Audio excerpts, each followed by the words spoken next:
Question, which of the following statements are correct అని అడుగుతున్నారు. According to the constitution the official language of the union shall be Hindi.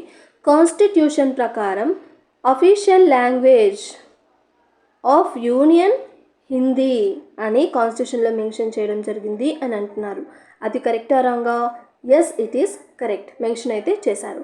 The constitution imposes a duty on the union to promote the spread of Hindi. Constitution యూనియన్కి ఒక duty ఇచ్చింది, central గవర్నమెంట్కి ఒక duty ఇచ్చింది. అదేంటి అంటే హిందీని స్ప్రెడ్ చేయమనే డ్యూటీ.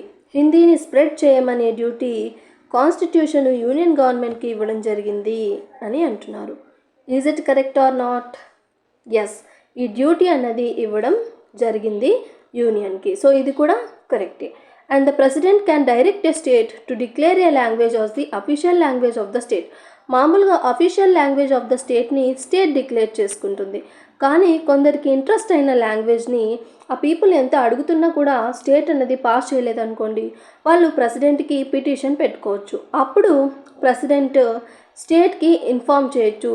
అప్పుడు ప్రెసిడెంట్ స్టేట్కి డైరెక్ట్ చేయొచ్చు, ఒక లాంగ్వేజ్ని అఫీషియల్ లాంగ్వేజ్ ఆఫ్ ద స్టేట్గా మీరు పెట్టండి, ఆ లాంగ్వేజ్ని కూడా మీరు పెట్టండి అని ప్రెసిడెంట్ స్టేట్కి డైరెక్ట్ అయితే చేయొచ్చు. సో థర్డ్ స్టేట్మెంట్ కూడా కరెక్ట్.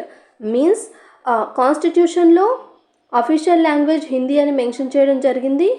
అలాగే డ్యూటీ కూడా యూనియన్ మీదనే ఉంది స్ప్రెడ్ చేయడానికి హిందీని అని కూడా మెన్షన్ చేశారు.